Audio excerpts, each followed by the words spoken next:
Yes, we are live now. Hello friends, this is Himanshi and welcome to Let's Learn. Discuss करेंगे maths pedagogy.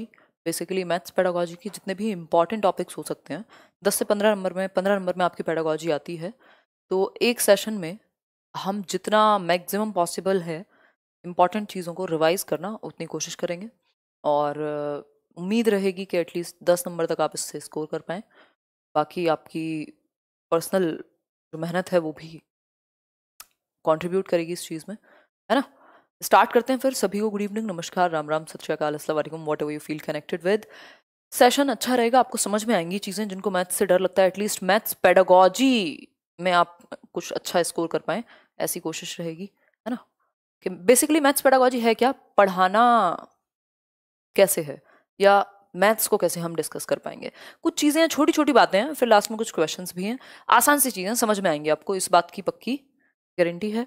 और complete revision का मतलब वही होता है जो इम्पोर्टेंट है मेरे हिसाब से, वो मैं रिवाइज आपको कराऊंगी. इसके अलावा एक और गुड न्यूज़ है आप लोगों को देनी है कि हमने जो 4 दिन पहले CDP की 4 घंटे की मैराथन की थी, वो अपने आप में एक रिमार्क कह सकते हैं, उसको रिकॉर्ड कह सकते हैं कि 1 मिलियन व्यूज़ उस पर हो गए, यानी 10 लाख लोग 4 दिन में उसको देख चुके हैं, जो कि अपने आप में बहुत बड़ी बात है. ना तो उसमें कोई नाच गाना चल रहा है, ना उसमें कोई एंटरटेनमेंट है, और 4 घंटे तक एक व्यक्ति बोर्ड के सामने खड़ा होकर के डिस्कशन कर रहा है और आप लोग उसको देख पा रहे हैं. ये अपने आप में बहुत बड़ी बात है. और पूरी टीचिंग कैटेगरी में मुझे नहीं लगता आज तक, लगता क्या फैक्ट भी है कि 4 दिन में किसी के 1 मिलियन व्यूज़ हुए हों किसी वीडियो पे. टीचिंग के स्पेसिफिकली ये CTET या टीचिंग कैटेगरी जो है, आपकी टीचिंग एग्जाम्स की अगर मैं बात करूँ, अपने आप में अमेजिंग बात है. और अमेजिंग रिस्पॉन्स ये कह सकते हैं. लाइव व्यूअर्स रहे हों या कुछ भी रहा हो, बट ये अपने आप में बड़ी बात है. 10 लाख लोगों ने 4 दिन में देखा. पहले तो आप सभी को कॉन्ग्रेचुलेशंस और ढेर सारा प्यार, है ना. खैर, ये एक चीज़ है, ये सब चीज़ें चलती रहती हैं. मेरी कभी इंटेंशन हुई नहीं है, मुझे तो देख ही रहे हो आप, मैं खुद इतनी ज़्यादा मैंने लोड लिया हुआ है काम का कि 9:35 का सेशन कई बार 10 मिनट लेट भी हो जाता है. ऐसा नहीं है कि बहुत ज़्यादा मतलब मैं इस होड़ में हूँ भाग दौड़ की, बट नेचुरली जैसे मैं कर पाती हूँ वैसे मैं करती हूँ और मज़ा आता है आप लोगों का रिस्पॉन्स देख के. शायद इसी चीज़ ने पिछले 4 से 4.5 साल तक चला करके रखी हैं चीज़ें. चलिए फिर स्टार्ट करते हैं आज का सेशन. मज़ा आएगा मैथ्स पेडागोजी सीखने में, है ना. एक भी सब्जेक्ट आप छोड़ के नहीं जा सकते हैं, है ना. फिर हम कल से क्वेश्चंस की प्रैक्टिस करेंगे और कल एक इम्पॉर्टेंट कुछ डिस्कशन भी करेंगे. ठीक है बात. चलिए स्टार्ट करते हैं. सेशन आपको पसंद आए, डिस्कशन आपको पसंद आए तो लाइक शेयर सब्सक्राइब आप बिना कहे कर दीजिएगा, है ना. और कह के कर लीजिएगा, जैसे भी मन करे आपका, जो मन करे. ठीक. जैसे ही CTET खत्म होता है हम UP टेट और रीट पे बात करना स्टार्ट करेंगे. सॉरी. PDF आपको सारी मिल ही गई हैं let's learn square Telegram channel पे, और यहीं से आपको ये वाली PDF भी मिल जाएगी रिवीजन के लिए, जिसमें आप कुछ कुछ मेन पॉइंट्स लिख सकते हैं. पहले देखिएगा 1-2 बार सेशन को, तब जाकर के दिमाग में बैठ जाएगा. और शेयर करते जाइएगा जैसे जैसे आप लोग जुड़ते जाएं. ऑब्जेक्टिव सबसे पहले हम ये जानेंगे कि मैथमेटिक्स को या किसी भी चीज़ को हम कुछ करते हैं, हर चीज़ के पीछे एक उद्देश्य होता है. मैं और आप अभी 1 मिनट के अंदर अगर 13,000 लोग जुड़े हैं तो एक उद्देश्य है, अभी और लोग आएंगे. ठीक. उद्देश्य है. क्या उद्देश्य है कि एग्जाम है आपका और उसके लिए आप फटाफट से कम समय में ज़्यादा चीज़ें रिवाइज कर सकें, समझ सकें और अच्छा कर सकें पेपर में, कल अच्छे शिक्षक बन सकें. ये एक उद्देश्य है ना. मुझे मज़ा आता है डिस्कशन में और वो चीज़ मैं आप तक शेयर कर पाऊँ, ये एक उद्देश्य है. आपने कितना सीख लिया है और आप उसको कैसे परफॉर्म करेंगे, आप खुद को रिव्यू कर पाएं, असेस कर पाएं, ये एक उद्देश्य है. इसी तरीके से हर एक सब्जेक्ट को पढ़ाने के कुछ उद्देश्य होते हैं, कुछ गोल्स होते हैं, कुछ एम्स होते हैं, कुछ ऑब्जेक्टिव्स होते हैं. हल्का हल्का डिफरेंस होता है इन वर्ड्स में, बट हम अभी जनरलाइज करके चलेंगे. ठीक. तो उसी तरीके से मैथमेटिक्स को पढ़ाने के पीछे क्या उद्देश्य हैं ये जानना जरूरी है, बाकी बातें जानने से पहले, है ना. वेन हील का मॉडल करेंगे, क्यों टेंशन लेते हो, अभी तो बहुत कुछ करना बाकी है, अभी तो शुरुआत हुई है. ठीक. देखिए, मैथमेटाइजेशन पहला और बहुत ही अमेजिंग, बहुत ही इंपॉर्टेंट, जो कि बार बार आपको देखने को मिला भी होगा एग्जाम में, mathematisation of the child's thought process. यानी बच्चे की जो चिंतन प्रक्रिया है उसको मैथमेटाइज किया जा सके, गणितीय बनाया जा सके. मतलब इसका मतलब क्या है, वो डेली लाइफ में, अपने विचारों में, आइडियाज में, अपनी थिंकिंग प्रोसेस में मैथमेटिकल थॉट्स को यूज कर सके, मैथमेटिकली सोच सके, रियल लाइफ में अप्लाई कर सके जो उसने कॉन्सेप्ट सीखे हैं या जो भी मैथमेटिक्स उसकी डेली लाइफ में आसपास नजर आता है उसको वो एक्टिवली यूज कर सके. मतलब विचारों से उसके जुड़ जाए मैथमेटिक्स. और दूसरी चीज क्या है, मैथमेटिक्स में मैथमेटिक्स को बच्चे एंजॉय करने लगे. तो first is mathematisation of the child's thought processes. बच्चे की जो सोच है, उसकी जो चिंतन प्रक्रिया है, उसका हम मैथमेटाइजेशन कर सकें, उसके दिमाग में एक थॉट प्रोसेस एक्टिव हो सके मैथमेटिक्स या मैथमेटिकल इश्यूज या प्रॉब्लम्स को लेकर के। दूसरा, बच्चा एंजॉय करने लगे मैथमेटिक्स को, ऐसा नहीं है बोझ के रूप में समझे, अपने आप में इंटरेस्टिंग सब्जेक्ट है। यदि टीचर अच्छा मिल जाए आपको तो बहुत बड़ा रोल है इसमें टीचर का, मुझे ऐसा लगता है। और अगर मैं बात करूं, यही बात डेविड व्हीलर कहते हैं, शायद आपने कभी पेपर में देखा भी होगा। डेविड व्हीलर कहते हैं, David wheeler says bilingual, basically मैं आपको एक्सप्लेन करती हुई चलूंगी सारी चीजें, अगर आप समझने की दृष्टि से आए तो बिल्कुल समझ आएगा। डेविड व्हीलर कहते हैं कि भाई इट इज नॉट, हाँ, it is important to mathematise the child's thought process rather to know a lot of mathematics. मतलब आप बहुत ज्यादा मैथमेटिक्स जानते हो, सारे सवाल हल कर देते हो, इससे ज्यादा जरूरी है कि आपके थॉट में, आपकी थिंकिंग प्रोसेस में, आपकी प्रॉब्लम सॉल्विंग में मैथमेटिकल थॉट हो, मैथमेटाइजेशन हो। तो ये बात आप याद रख सकते हैं कि डेविड व्हीलर क्या कहते हैं कि भाई it is important to mathematise the thought process of the child rather to know a lot of mathematics, बजाय कि उसको बहुत ज्यादा मैथमेटिक्स आता हो, उसकी थॉट प्रोसेस मैथमेटाइज हो जाए, वो मैथमेटिकली सोचने लगे, रटना नहीं, थिंकिंग में आ पाए, नेचुरली वो कनेक्ट कर पाए लाइफ से। दूसरा पॉइंट देखिए, डन है ये। सेकेंड पॉइंट है making mathematics a part of child's life experience. ये तो एनसीएफ भी कहता है कि भाई आप क्लासरूम की नॉलेज को रियल लाइफ से कनेक्ट कर दीजिए, यानी वास्तविक जीवन से बच्चे के कनेक्ट कर दीजिए। किसको? क्लासरूम को। तो बेसिकली बच्चे के लाइफ एक्सपीरियंस का, उसके जीवन को जीने का अनुभव उसी में समाहित हो। किसमें? मैथ्स भी समाहित हो। जैसे भाई वो कहीं दुकान पे टॉफियां लेने गया है, अब मैथमेटिक्स तो हर जगह है लाइफ में, तो आप ऐसे ही कनेक्ट कर दें कि वो रियल लाइफ एक्सपीरियंस से जोड़ पाए अपने मैथमेटिक्स को। फिर है नेक्स्ट चीज, टू डेवलप लॉजिकल थिंकिंग। हम ये सब जानते हैं कि मैथमेटिक्स एकदम प्योर कहा जाता है इसको, मतलब लॉजिकल थिंकिंग पे, फैक्ट्स पे बेस्ड है, कहानियों पे बेस्ड नहीं है। या मैं कहूं तो इसमें बहुत सारे पर्सपेक्टिव नहीं हो सकते जैसे पेडागोजी में होते हैं, जिसकी वजह से बहुत सारे इश्यूज होते हैं आंसर कीज से लेकर के, और कॉन्फ्लिक्ट चलते रहते हैं। आपको लगता है ये आंसर होगा, वो आंसर होगा, क्योंकि पेडागोजी अपने आप में फैक्चुअल सब्जेक्ट नहीं है, वो फैक्ट्स पे कम बेस्ड है। अगर मैं कहूँ, स्पेशली मैं चाइल्ड डेवलपमेंट वगैरह की बात कर रही हूँ, जिसमें बहुत सारे लोग हैं, बहुत सारे लोगों ने फैक्ट्स उसमें भी हैं, लेकिन बहुत सारे पर्सपेक्टिव शामिल हैं, बहुत सारे परिप्रेक्ष्य शामिल हैं, क्योंकि बहुत सारे थिंकर्स शामिल हैं जो अपने अपने विचार रखते हैं। ऐसे बहुत सारे लोग हैं जिनको जीवन भर से क्रिटिसाइज किया जा रहा है, बट उनको मान रहे हैं। वहां पे कॉन्ट्राडिक्शन है। मैथमेटिक्स में कॉन्ट्राडिक्शन बहुत ज्यादा नहीं है, हम कह सकते हैं प्रूवन चीजें हैं। तो कह सकते हैं कि लॉजिक पे चलता है मैथमेटिक्स। बच्चे की थिंकिंग को हम लॉजिकल बना सकें, तर्कपूर्ण बना सकें, ताकि वो जस्ट एक्सेप्ट ना कर ले चीजों को, अंधविश्वासों को। वो उसमें अपना तर्क लगाए, वो उसमें अपनी सोच लगाए, उसके पास फैक्ट्स हों, प्रूव करे, चीजों के कंक्लूजन तक जाए, और हायर लेवल या higher order thinking skills develop करे। मतलब उसका दिमाग का जो लेवल है या जो मेंटल स्किल्स हैं वो बेहतर हो, उसकी लॉजिकल थिंकिंग बेहतर हो। अच्छा, लॉजिकल थिंकिंग जिसकी बेहतर होगी, कौन सा ब्रेन एक्टिव होगा? लेफ्ट के राइट? रोज बताती हूं मैं ये बात, ऐसे ही फन के लिए। जल्दी बताओ, फटाफट से बताओ, जल्दी बताओ, जल्दी। लेफ्ट ब्रेन यानी बायां भाग एक्टिव होगा। ठीक है, मैं हिंदी में ट्रांसलेट करते हुए चलूंगी, दुखी मत हो, परेशान मत हो, है ना। दोबारा समझोगे, दोबारा देखोगे वीडियो, समझ में आएगा। देखो, children understand the basic structure of mathematics. जो बच्चे हैं वो बेसिक स्ट्रक्चर, जो बिल्कुल बेसिक प्रमुख संरचना है मैथमेटिक्स की, गणित की, उसको समझ पाए कि काम कैसे करता है। जैसे अर्थमेटिक्स, जिसको हम अंक गणित कहते हैं, एलजेब्रा जो कि बीज गणित की समझ है, जियोमेट्री ज्यामिति, और ट्रिग्नोमेट्री त्रिमिति, आई थिंक त्रिकोणमिति कहते थे, है ना। तो ये सारे जो कॉन्सेप्ट्स हैं, ये जो स्ट्रक्चर हैं, संरचनाएं हैं मैथमेटिक्स के रिलेटेड टॉपिक्स की, वो समझ सकें, एक बेसिक स्ट्रक्चर उनके दिमाग में आ जाए। ये सारी बातें हैं। अब हमने 2-3 चीजें यहां पढ़ी कि ऑब्जेक्टिव्स किस लिए बनाए जाते हैं। एक तो मैथमेटाइज कर पाए हम बच्चे के थॉट को, उसकी रियल लाइफ से जोड़ पाए, उसके एक्सपीरियंस से जोड़ पाए, उसकी थिंकिंग को तर्कपूर्ण यानी लॉजिकल बना पाए, और बच्चा एंजॉय करे मैथमेटिक्स को, बजाय कि फियर यानी डर उसके अंदर पैदा हो। ठीक है, और बेसिक स्ट्रक्चर्स उसके दिमाग में बन पाए।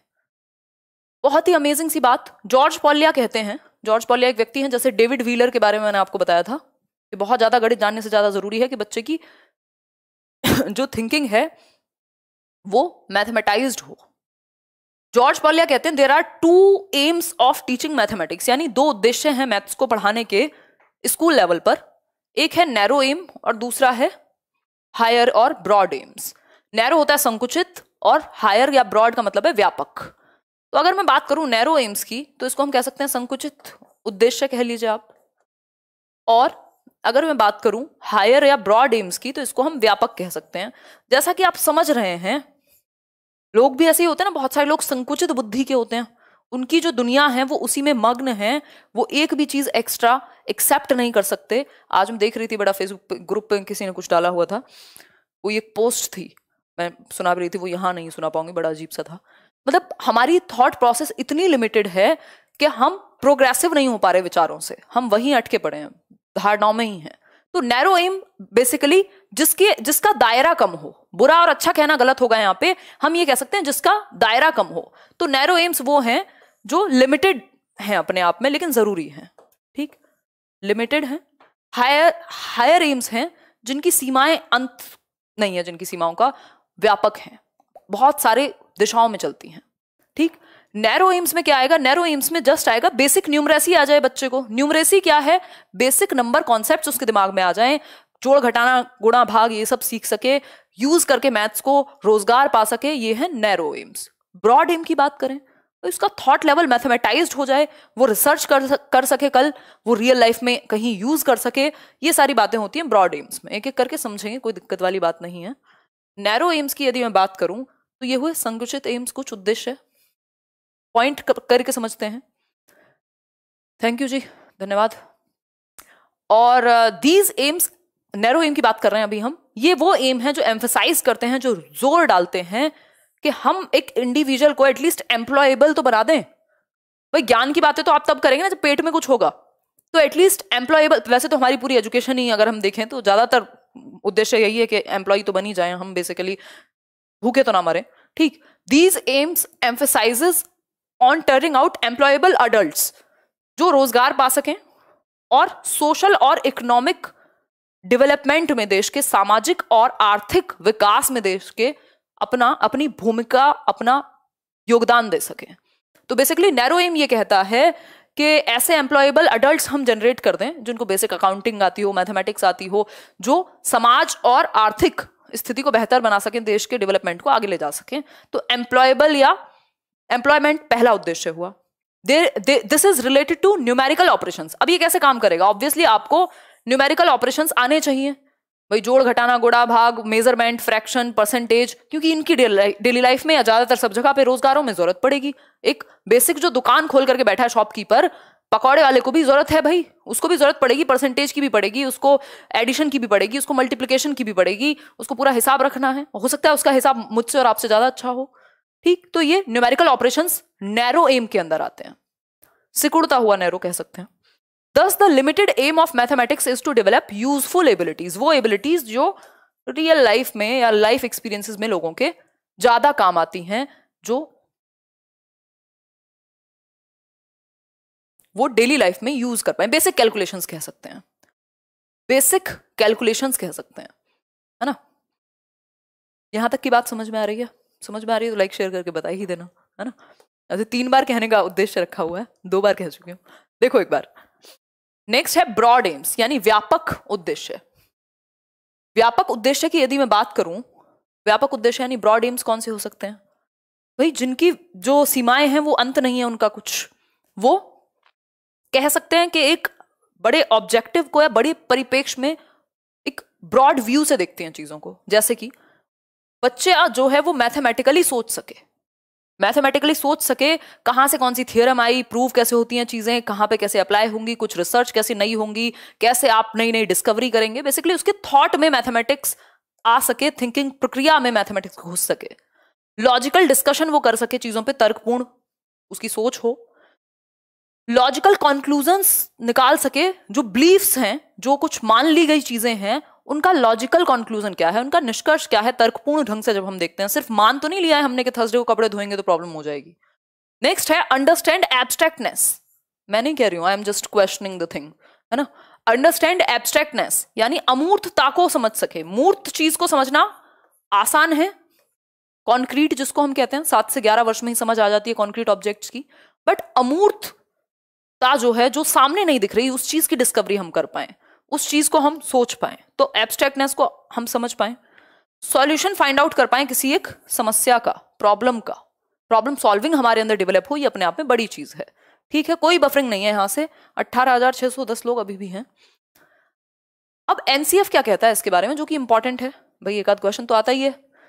अगर मैं बात करूं एनसीएफ क्या कहता है, प्राइमरी लेवल पर क्या उद्देश्य होने चाहिए, क्या चीजें होनी चाहिए जो महत्वपूर्ण है बच्चे के लिए, जो महत्वपूर्ण है।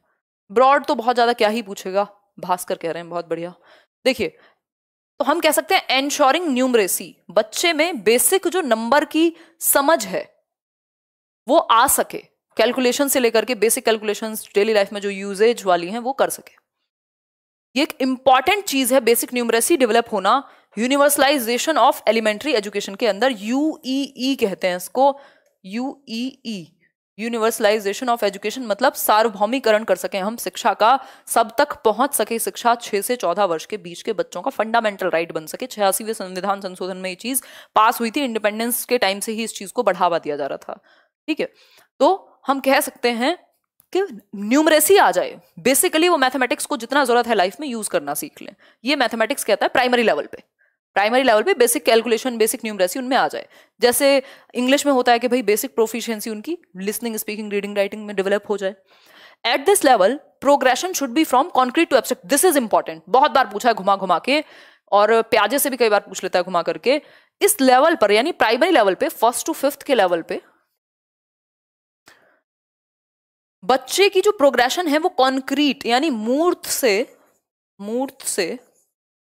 अमूर्त की ओर जाए, मूर्त से अमूर्त की ओर, यानी उसको टच एंड फील मटेरियल, जिन चीजों को वो देख सके, टच कर सके, फील कर सके, उससे वो धीरे धीरे शिफ्ट करने लगे अमूर्त की तरफ। तो हम कॉन्क्रीट चीजों के थ्रू समझाने की कोशिश करते हैं। मान लीजिए बच्चों को कुछ समझ नहीं आ रहा, एडिशन में प्रॉब्लम है, तो आप कोई ऑब्जेक्ट ले सकते हैं, 2 + 2 दिखा सकते हैं, अच्छा ये 6 पेन थे मीना के पास और 2 उससे और ले लिए, कितने हो गए। तो ये कॉन्क्रीट ऑब्जेक्ट्स के थ्रू, आपने बचपन में देखा होगा हम क्या करते थे जब बहुत छोटे से थे, 3 4 5 6 और 7 में 4 जोड़ने हैं, तो ये 3 7 ये बन गए, 1 2 3 4, अब सारे गिन लेते थे, याद होगा किसी को, तो ये 11 हो गए टोटल।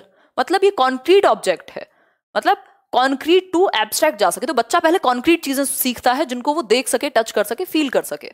तो इनके थ्रू पहले कॉन्क्रीट चीजें, मूर्त चीजें जिनको वो देख सकता है, टच कर सकता है, फील कर सकता है, उसके बाद हायर लेवल चीजें अमूर्त। अमूर्त का मतलब है जो सामने ना हो, जो विचारों में हो, जिसको फील ना किया जा सके, जिसपे सोचा जा सके। ठीक है बात?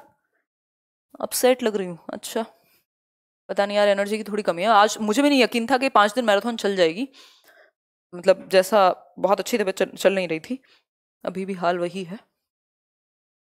नेक्स्ट है एनकरेज नॉन नंबर एरियाज, ये इंपॉर्टेंट है। नॉन नंबर एरियाज पे हम बेसिकली ज्यादा फोकस करते हैं प्राइमरी लेवल पे। कैसे? इंपॉर्टेंट टॉपिक्स हैं बट आज के, मेरे मूड को छोड़ दीजिएगा, यहां पे ध्यान दीजिएगा।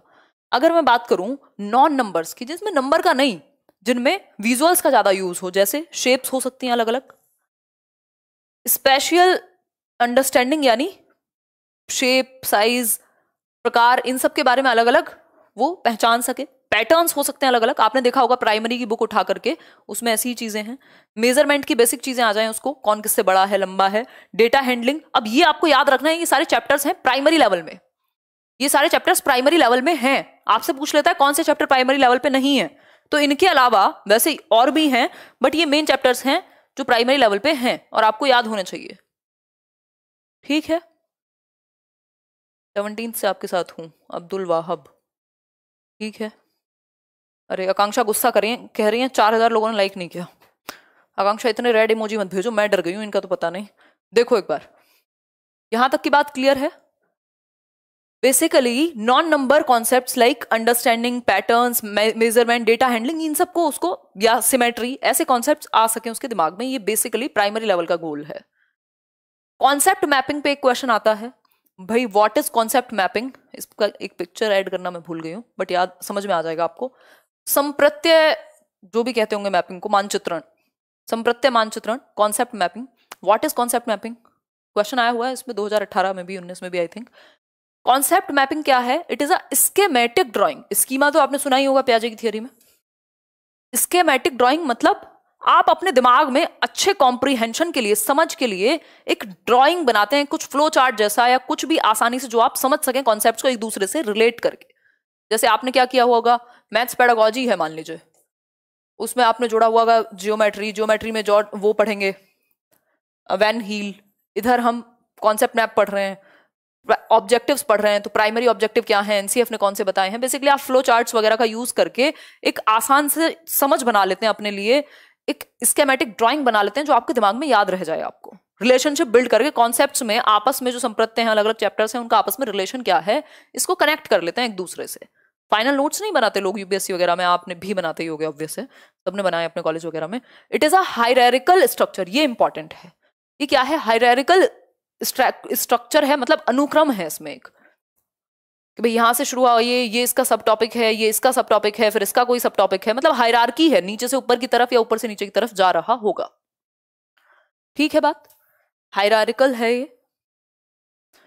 फिर है it can be build either by the teacher और द लर्नर, इंपॉर्टेंट पॉइंट है भाई, इसको टीचर भी बिल्ड कर सकता है और लर्नर भी, मतलब स्टूडेंट और टीचर दोनों में से कोई भी बिल्ड कर सकता है, कोई भी बना सकता है, जिसको अपने समझने के लिए बनाना हो, कॉम्प्रीहेंशन के लिए बनाना हो, किसी टॉपिक की क्लैरिटी के लिए बनाना हो, याद रखने के लिए बनाना हो। It connects the new concepts with the previous knowledge, this is important, पूरे एनसीएफ में यही बात है, नए कॉन्सेप्ट को, नई नॉलेज को पुराने ज्ञान से, पूर्व ज्ञान से जोड़ना, प्रीवियस नॉलेज से कनेक्ट कर सकें बच्चे को, जो आता है और जो नहीं आता है, तो जो आता है, जो उसका पूर्व ज्ञान है, उससे नए ज्ञान को जोड़ करके आप कुछ नया सिखाएंगे। भाई जो नींव है उसी के बेसिस पे तो बिल्डिंग बनती है, या नींव कहीं है और बिल्डिंग कहीं और बनाएंगे, नहीं, पहले जो नींव है, जो प्रीवियस नॉलेज है, जो पूर्व ज्ञान है, उसका इस्तेमाल करेंगे नई नॉलेज से कनेक्ट करने के लिए, जो वो जानता होगा उसके लिए, है ना। 1 2 3 4 उसको आते थे और आगे आपने मल्टीप्लिकेशन एडिशन पता नहीं क्या क्या सिखा दिया। It is a method which makes learning successful. Concept map एक ऐसी चीज है जो आसान बनाता है, याद रखने या समझने योग्य बनाता है, याद से भी ज्यादा, प्रीवियस नॉलेज से नई नॉलेज को कनेक्ट करके टीचर स्टूडेंट जिसको मन करे वो बना सकता है। अब एक क्वेश्चन है इससे रिलेटेड जो पेपर में पूछा भी हुआ है, ये मैंने पेज खाली छोड़ा था आपको दिखाने के लिए। कॉन्सेप्ट मैप हायरार्की में दिखते हैं, उनकी शाखाएं होती हैं, ठीक। देखो, which one of the following statements is not true about concept maps. Question आया हुआ है कॉन्सेप्ट मैप्स के बारे में, कौन सी एक बात सही नहीं है। प्रैक्टिस कल से करेंगे हम, बस आज थियोरी है। बताओ एक बार, फटाफट से बताओ। ओके,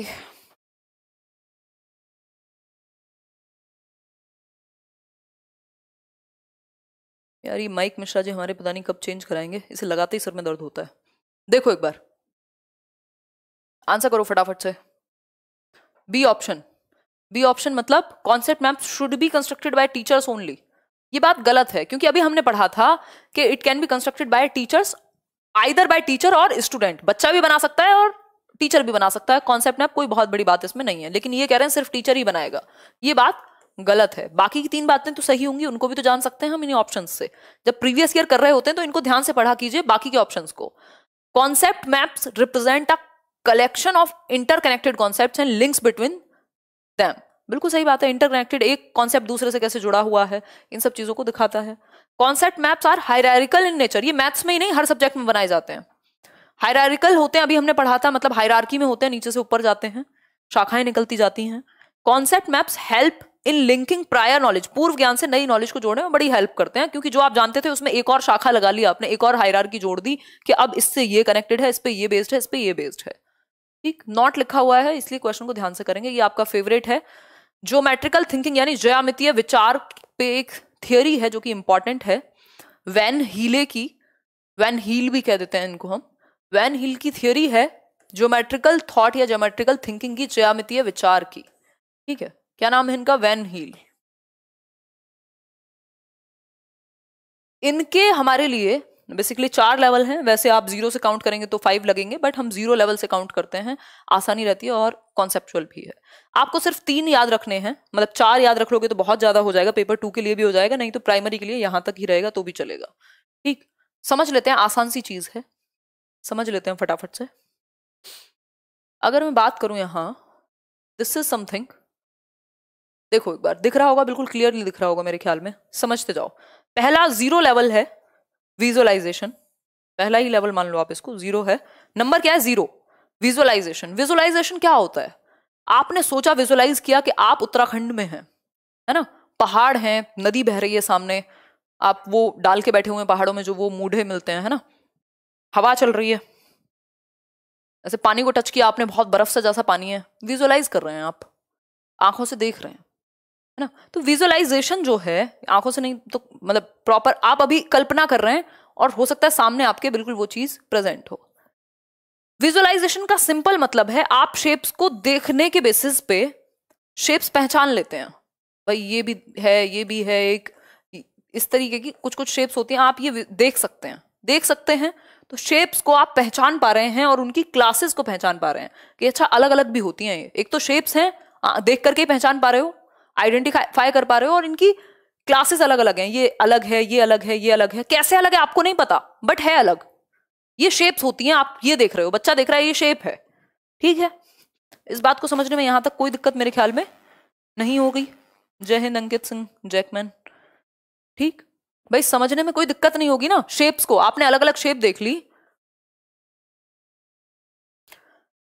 देखा आपने, अच्छा अलग अलग शेप्स हैं, आपको प्रॉपर्टीज का नहीं पता कि इसमें आपकी ऑपोजिट साइड्स इक्वल होती हैं, रेक्टेंगल कहलाएगा, आयत कहेंगे, या वर्ग है तो चारों जो साइड हैं वो इक्वल होंगी, कुछ नहीं पता आपको। आपको सिंपल पता है ये अलग दिख रही है, ये अलग दिख रही है। आपने क्लासेस पहचान ली, देख करके इनको अलग अलग क्लास में आपने देख लिया, शेप्स को अलग अलग क्लास में रख दिया, क्योंकि आपकी नजर जा रही है और आपको पता लग रहा है एक दूसरे से अलग है, ठीक है। तो ये हुआ विजुअलाइजेशन। जैसे ही आप इसके नेक्स्ट लेवल पे जाएंगे, जहां से सबसे ज्यादा क्वेश्चन पूछे जाते हैं, एनालिसिस। अब यहां क्लासेस ऑफ शेप्स तो आपको पता ही थी कि इनमें अंतर होता है, लेकिन इनकी प्रॉपर्टीज क्या हैं ये भी आप जान पाएंगे। तो एनालिसिस के लेवल पे आप प्रॉपर्टीज से भी जान पाते, प्रॉपर्टीज को भी जान पाते हैं। कैसे? अब आपको पता है भाई ये क्या है, वर्ग है या फिर स्क्वायर है, तो 4 साइड्स इक्वल होंगी, ये इसकी प्रॉपर्टी है। ये इसकी प्रॉपर्टी है कि 4 साइड्स आर इक्वल। अगर रेक्टेंगल की बात कर रहे हैं तो आपको पता होगा इसकी प्रॉपर्टी है ऑपोजिट साइड्स आर इक्वल, है ना। ये क्या है, प्रॉपर्टी हुई इसकी, है ना। तो अब आप प्रॉपर्टीज भी जान पा रहे हैं कि अलग तो है ही, लेकिन कैसे अलग हैं ये आपका सर्कल है, तो आप प्रॉपर्टीज को देख पा रहे हैं, प्रॉपर्टीज को भी देख पा रहे हैं, एनालाइज कर पा रहे हैं, अलग विभेद कर पा रहे हैं प्रॉपर्टीज के बेसिस पे। एक बार स्क्रीन बिल्कुल क्लियर है, एक बार रिफ्रेश करके देखो, ठीक है। अब ये बहुत इंपॉर्टेंट है, पहले आप देख करके अलग अलग समझ पा रहे थे कि ये अलग अलग शेप है, आपकी नजर गई, आपने देख लिया, लेकिन अब आपको प्रॉपर्टीज भी पता है, एनालाइज कर पाते हैं आप, एनालिसिस कर पाते हैं ये इससे कैसे अलग है। तो कैसे अलग है आपको पता है, इसकी चारों साइड इक्वल है, इसकी सिर्फ 2 होती हैं ऑपोजिट वाली। तो अब आप प्रॉपर्टीज को देख के एनालाइज कर पा रहे हो, दैट इज इंपॉर्टेंट। यहां तक की बात समझ में आ गई हो तो बता दो, नहीं आई हो तो बता दो, फटाफट से बताओ, जल्दी आंसर करो। आगे आज तभी बढ़ेंगे जब ये समझ में आ जाएगा, बताओ फटाफट।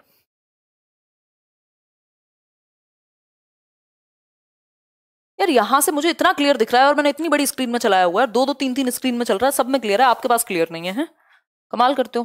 क्वालिटी इंक्रीज कर लो ना, 1080p कर लो।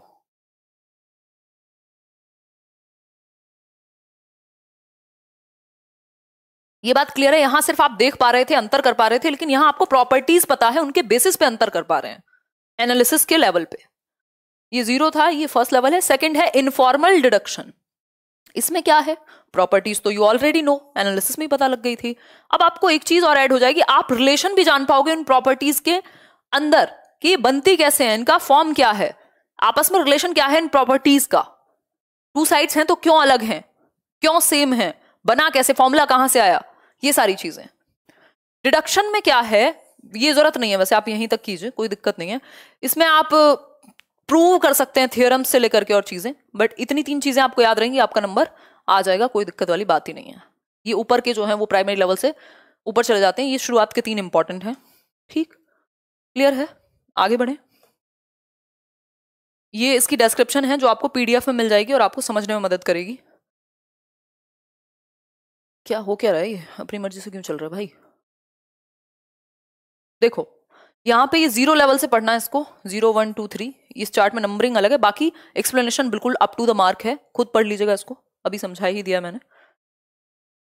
फिर से अगर समझना हो तो विजुअल की अगर हम बात करें तो बच्चा अपीयरेंस के बेसिस पे जैसे ही उसको दिखती है कोई शेप, वो बता देता है कि ये है, ये है, ये है, गोल है, उसके लिए ये भी गोल है, उसके लिए ये भी गोल ही है, ओवल भी, उसको समझ में ज्यादा नहीं आता, ठीक।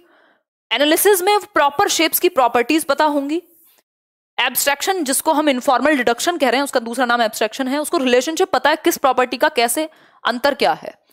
फिर है डिडक्शन, इसमें लॉजिकल रीजनिंग आ जाएगी, 7 वर्ष के बाद वाली स्टेज है। और फिर राइगर है, that is not important at all. अब एक क्वेश्चन सॉल्व कर लीजिए, पेपर 1 को टारगेट कर रहे हैं हम बाय द वे। क्वेश्चन है according to the van Hiele's at which level of geometrical thinking, यानी किस लेवल पे ज्यामितीय सोच के या चिंतन के बच्चे असेस कर पाएंगे, आकलन कर पाएंगे प्रॉपर्टीज का, या प्रॉपर्टीज के बेसिस पे आकृतियों के संग्रहों के गुणों के बारे में जान पाएंगे। बताइए, आंसर कीजिए। आंसर एनालिसिस, एग्जैक्टली भाई, एनालाइज कर पाएंगे प्रॉपर्टी के बेसिस पे, जो उसकी प्रॉपर्टी है, जो विशेषताएं हैं हर एक शेप की, उसके बेसिस पे। ठीक है बात। विजुअलाइजेशन में तो जस्ट वो उनको जैसे ही दिखता है सामने, अपीयरेंस के बेसिस पे एक जैसा या अलग अलग बता देंगे बस। ठीक, तो एनालिसिस इसका सही आंसर होगा। आगे बढ़ जाएंगे, एक और क्वेश्चन। अच्छा, एक क्वेश्चन आपसे ये पूछ लेता है कि वैन हील ने किसके बारे में बेसिकली अपनी थियोरी दी है, तो आप क्या कहेंगे बताओ, वन वर्ड में बताओ। Van Hiele gave his theory about, जल्दी बताओ जल्दी, मजाक की बात है नहीं, आज 5वां दिन है आपकी मैराथन का। वैन हील कितना ज्योमेट्रिकल थिंकिंग की थियोरी है, ज्योमेट्रिकल थॉट पे बेस्ड है, ज्यामितीय विचार पर, ज्योमेट्रिकल थिंकिंग पे बेस्ड है इनकी ये पूरी थियोरी, या ये जो लेवल्स हैं इनके, ये ज्यामितीय विचार पे बेस्ड है। याद रहेगी ना ये बात। आगे बढ़ते हैं, वापस से आते हैं क्वेश्चन पे। पढ़िए question, identify a desirable practice for teaching geometry at primary level. भाई प्राथमिक स्तर पर ज्योमेट्री पढ़ाने के लिए किस चीज का कौन सी प्रैक्टिस आपको पसंद आएगी। पहला ऑप्शन है geometry at primary level should be limited to recognition of basic simple shapes, सिर्फ बेसिक सिंपल शेप्स को, साधारण शेप्स को पहचान ले बच्चा। या फिर the teacher should begin by giving clear definitions of simple shapes and showing examples, यानी शुरुआत जो करनी चाहिए वो डेफिनेशन से करनी चाहिए। जी नहीं, कभी नहीं, कदापि नहीं। Children should be given ample opportunities to develop an intuitive understanding. आपको याद आ रही होगी एक प्यारी सी बात कि बच्चा एक्टिव है तो ज्यादा संभावना है उत्तर होगा। डेवलपिंग एक्सटेंसिव ज्योमेट्रिक वोकैबुलरी, यार वोकैबुलरी एक्सटेंसिव मतलब पता नहीं कौन से प्रयोग कर करके वो एक्स्ट्रा वर्ड्स भी उनको पता लग जाएंगे, वो कौन सी नॉवेल्स पढ़ रहे हैं या कौन सी थियोरीज पढ़ रहे हैं गूगल से। तो एक्सटेंसिव वोकैबुलरी का तो कोई मतलब ही नहीं है यहाँ पे, बेसिक उसको कॉन्सेप्ट समझ में आना चाहिए। लिमिटेड रिकॉग्निशन, लिमिटेड नहीं रखना कि सिर्फ बेसिक शेप्स तक। इससे बेहतर ऑप्शन हमारे पास है कि आप बच्चों को एम्पल अपॉर्चुनिटीज दें, भरपूर मौके दें क्या करने के, कि उनकी जो इंट्यूटिव अंडरस्टैंडिंग है स्पेस को लेके, चीजों को लेके, शेप को लेके, साइज को लेके, आकार को लेकर, वो उनको देखें। अगर वो पेड़ देख रहे हैं तो उसकी भी शेप देख पा रहे हैं, है ना, तो उनकी इंट्यूटिव जो सहज आंतरिक अंदर से आ रही है उसको बढ़ावा दें कि उन्होंने कितना ऑब्जर्व किया दुनिया को। आगे बढ़ते हैं। सिमेट्री एक कॉन्सेप्ट है जो प्राइमरी लेवल पे पढ़ाया जाता है। What is symmetry? Symmetry basically एक ऐसा कॉन्सेप्ट है, अगर हम इसकी परिभाषा देखना चाहें तो, the quality of being made up of exactly similar parts. बिल्कुल सेम होगा, जैसे कि आप डिवाइड करेंगे फेसिंग ईच अदर, एक दूसरे को फेस कर रहे हो एक जैसे पार्ट्स, या तो सामने आमने सामने, या फिर अराउंड एन एक्सिस। एक्स होता है ना, एक्स एक्सिस और वाई एक्सिस, एक्स और वाई, ठीक, अराउंड द एक्सिस। चाहे तो हम ऐसे कट करें, चाहे तो ऐसे कट करें, सिमिलर आना चाहिए जो पोजीशन है या जो शेप है। जैसे फॉर एग्जांपल ये एक ट्रायंगल है, इसको अगर बीच से कट किया जाए तो क्या ये एक दूसरे के ऊपर फोल्ड होके लग जाएंगे बिल्कुल एक जैसे, या नहीं? बिल्कुल लग जाएंगे, आइसोसेलेस ट्रायंगल है, ठीक है, ये इसका एग्जांपल हुआ। और अगर मैं बात करूं, आसपास कोई चीज नहीं दिख रही, ग्लास तो सिमेट्रिकल होगा नहीं, यही हो सकता है डब्बा। अगर इसको कट कर दिया जाए, इसको कट कर दें, अगर हम, ये फोन का डब्बा है, ज्यादा दिल पे मत ले जाना, कट कर दें, अगर बीच से यहां से कट कर दें तो फ्लैप हो जाएगा, बिल्कुल कोई दिक्कत नहीं है इसमें, है कि नहीं? ठीक है, ये पेन नहीं है, अगर इसको बीच से कट किया जाए तो सिमेट्रिकल बनेगा अराउंड द एक्स। अगर इसको बीच से कट किया जाए तो बिल्कुल दोनों साइड सेम आएंगी, लेकिन अगर ऐसे कट कर दिया जाए तो यहां से अलग है, यहां से अलग है शेप। समझ पा रहे हो बात को? अब ये बहुत सारे लेटर्स में भी होती है, वो आपको पहचाननी होती है, कि ए में सिमेट्री है कि नहीं, बी में सिमेट्री है कि नहीं, है ना। मतलब अगर आप फोल्ड करें या कट करें अराउंड द एक्सिस तो सेम आए दोनों तरफ से शेप आपकी। जैसे ये है लाइंस ऑफ सिमेट्री है आपकी, ये आप देख पा रहे हो। स्क्वायर में भाई स्क्वायर को तो आप कैसे भी काट पीट दो, वो तो चारों तरफ से सेम ही है, तो बिल्कुल सेम ही आएंगी। तो कितनी लाइन ऑफ सिमेट्री है स्क्वायर में? 4 लाइंस ऑफ सिमेट्री। रेक्टेंगल में 2, रोम्बस में 2। ये आप पढ़ लीजिएगा, कोई बहुत ज्यादा रट्टे लगाने की जरूरत नहीं, बेसिक आपको समझ होनी चाहिए। पूछने को कभी ना पूछे और पूछने को कभी भी पूछ ले। जैसे ये कौन से लेटर सिमेट्रिकल हैं देखिएगा बैठ के। फिर एक और टॉपिक है टेसिलेशन। टेसिलेशन को चौकोर कह लीजिए या जो आप कहना चाहें, चटाई वटाई जैसे कहना चाहें। टेसिलेशन एक ऐसी चीज है जो बार बार रिपीट होती हुई शेप से एक पैटर्न बनता है, दैट इज टेसिलेशन। मतलब a tessellation is created when a shape is repeated over and over again covering a plane without any gaps or overlaps। बिना किसी गैप के और बिना एक दूसरे के ऊपर रखे। ओवरलैप कर सकते थे सिमेट्री में, यहां नहीं। तो ये बार बार शेप रिपीट हो रही है, एक दूसरे के ऊपर चढ़ नहीं रही है ना, कोई गैप नहीं है, बिल्कुल लगी हुई है एक दूसरे से, और एक पैटर्न बन रहा है। इसी को हम टेसिलेशन कहते हैं। This is called tessellation. ठीक है, टेसिलेशन के और भी उदाहरण हो सकते हैं, ये हम प्राइमरी लेवल पे पढ़ाते हैं। ये याद रखिएगा, एक क्वेश्चन जरूर आता है, 4 ऑप्शन देगा, पूछेगा कौन सी एक चीज प्राइमरी लेवल पे नहीं पढ़ाई जाती। तो आप कहेंगे सिमेट्री भी पढ़ाई जाती है, टेसिलेशन भी पढ़ाई जाती है, डेटा हैंडलिंग भी पढ़ाई जाती है, मेजरमेंट भी अभी मैंने आपको बताया था, है ना, ज्योमेट्री भी पढ़ाई जा रही है, रेशो, प्रोपोर्शन, ये सारी चीजें नहीं पढ़ाई जाती हैं। तो ये कॉन्सेप्ट्स को याद भी रखना है, चीजों को कनेक्ट करना है। टेसिलेशन ये अलग अलग तरह के पैटर्न हो सकते हैं जो एक साथ जुड़े हों और एक आकृति बना रहे हों। ठीक, इसको टाइलिंग भी कहते हैं, टेसिलेशन का दूसरा नाम टाइलिंग भी होता है, टाइलिंग भी कह देते हैं, है ना। टाइल्स में भी क्या होता है, आप फर्श पे जब टाइल बिछवा रहे हैं, टेसिलेशन ही हो रहा है ना, एक तरीके से पैटर्न ही है वो, एक दूसरे के साथ जुड़ा हुआ। ऐसा नहीं है गैप पे है, गैप तो अपने आप बन जाता है। क्वेश्चन देखो एक बार, क्वेश्चन देखो, which one of the following topics are not part of primary school mathematics curriculum as per NCF 2005। मतलब एनसीएफ 2005 के अनुसार प्राइमरी लेवल पे कौन सा एक टॉपिक नहीं है, नॉट पूछा है। नॉट पूछा है, इसमें यस भी पूछ सकता था, वो आपके ऊपर था, समझने के ऊपर। अगर मैं नॉट की बात करूं, लाइक शेयर भी करते रहना है, बहुत बढ़िया। तो हम कहेंगे रेशो, ये रेशो, प्रोपोर्शन, ये सब प्राइमरी लेवल पे नहीं है, पैटर्न्स हैं ऑब्वियसली, नॉन नंबर वाली चीजें हैं ये, जो पैटर्न या शेप देख के। सिमेट्री भी है, टेसिलेशन भी है, अभी हमने पढ़े हैं तीनों। ठीक, रेशो नहीं है, प्रोपोर्शन नहीं है। इंडक्टिव एंड डिडक्टिव रीजनिंग पे एक क्वेश्चन आता है। इंडक्टिव मतलब आगमन विधि, इंडक्टिव मतलब आगमन विधि, डिडक्टिव मतलब निगमन विधि, निगमन विधि।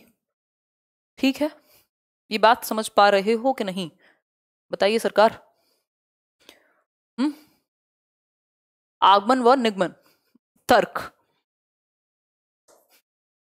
देखो, आगमन का सिंपल सा मतलब है, यहां आप ऑब्जर्वेशन से रूल की तरफ जाते हो। डिडक्टिव में उल्टा है, वहां पहले से कॉन्क्लूजन है। आगमन की बात करते हैं, इंडक्टिव रीजनिंग, आगमन तर्क की, इंडक्टिव मेथड में भी ऐसे ही होता है। क्या है, is the process of arriving at a conclusion. Conclusion पे, निष्कर्ष पे आप पहुंचेंगे कुछ ऑब्जर्वेशंस को, कुछ अवलोकनों के बाद। आपने देखा 3 ट्रायंगल आपके सामने थे और आपको तीनों में सिमिलैरिटी पहचाननी थी। आपने देखा भाई इनका जो ये लॉन्गिट्यूड है, जो लंब है, जो कर्ण जिसको हम कहते हैं हाइपोटेन्यूज है, बेस है, इनमें ये रिलेशन है, आपने फाइंड आउट कर लिया। पहले आपके सामने फॉर्मूला नहीं बताया किसी ने पाइथागोरस का, पाइथागोरस थ्योरम नहीं बताई, बट आपको ये ऑब्जर्व करने के लिए दिए। क्वेश्चन आया हुआ पेपर में, मजाक नहीं कर रही हो, है ना। तो पाइथागोरस थ्योरम नहीं दी, पहले एग्जांपल्स दे दिए। जैसे कल वो बात थी कि संज्ञा के, एक बेस्ट फ्रेंड के बारे में पूछा बच्चों से, और बेस्ट फ्रेंड की जो विशेषताएं थी वो लिखी, और बाद में बताया, या अलग अलग जगहों की, कि इन विशेषताओं को संज्ञा या सर्वनाम कहते हैं। विशेषताएं नहीं, किसी व्यक्ति वस्तु स्थान के नाम को संज्ञा या सर्वनाम संज्ञा कहते हैं, सॉरी। तो इस केस में अगर मैं बात करूं तो ये क्या था, पहले एग्जाम्पल दिया बच्चों से, अलग अलग बच्चों को खड़ा किया, उनकी फेवरेट डिश पूछी, फेवरेट शहर पूछा, फेवरेट जगह पूछी, बाइक पूछी, फोन पूछा, गाड़ी पूछी, कपड़े पूछे, है ना। फिर उनको बताया ये सारी चीजें संज्ञा कहलाती हैं। मतलब पहले आपने एग्जाम्पल दिया, जैसे यहाँ पे एग्जाम्पल प्रस्तुत किया है ट्राइंगल का, और इनमें रिलेशन फाइंड आउट करना है बच्चे को।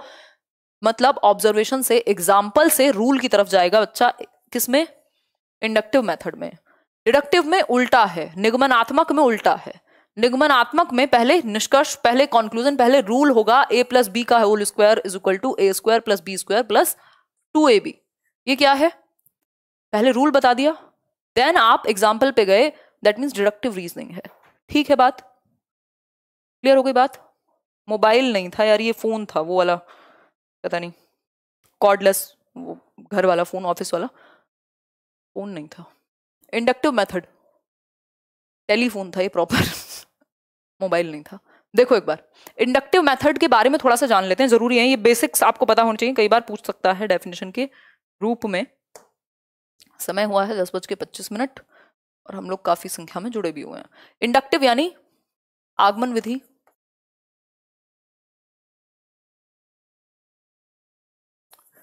क्या है आगमन विधि? मैथ्स को अच्छे से कर लीजिएगा, आज का सेशन महत्वपूर्ण रहेगा, हो सकता है आगे के 100 क्वेश्चन की जगह मैं 50 ही करा दूं फिर, क्योंकि आज जो हम कर रहे हैं वो इंपॉर्टेंट है। ठीक है, कब से हम आपसे कह रहे हैं, क्या कह रहे हो भाई?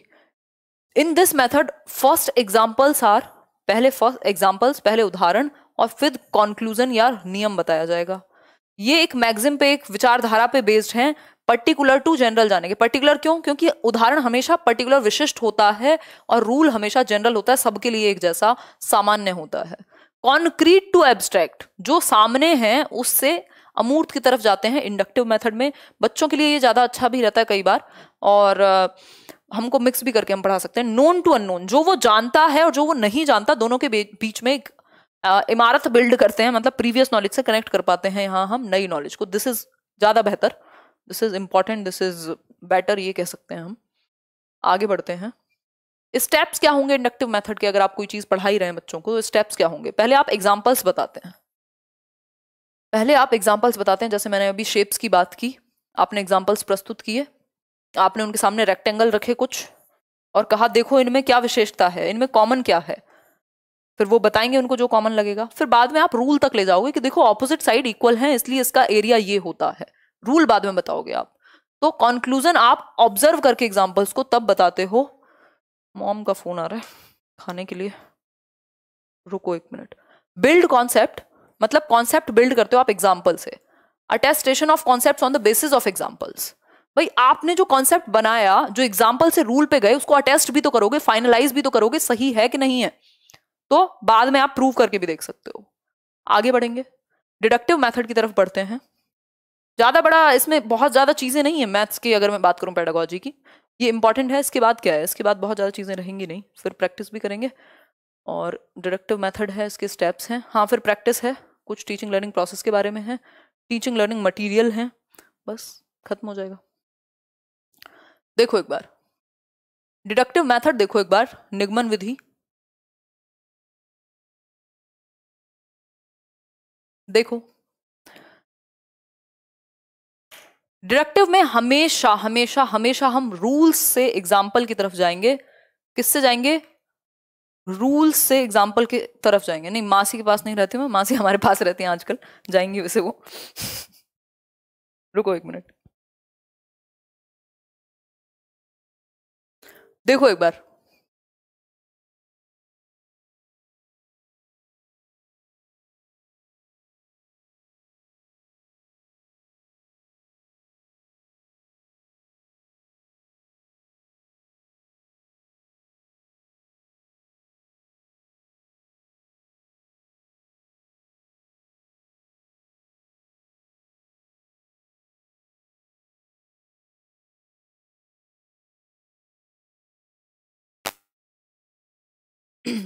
देखो एक बार नेक्स्ट चीज देखो, in this method first rules are given and then they are attested. पहले रूल्स दे देंगे, यहाँ पे पहले रूल्स दे देंगे, फिर उसके बाद एग्जाम्पल्स बताएंगे, फिर अटेस्ट करेंगे एग्जाम्पल के थ्रू कि सारे फॉर्मूले लगाएंगे, ए प्लस बी का होल स्क्वायर बन रहा है या नहीं बन रहा।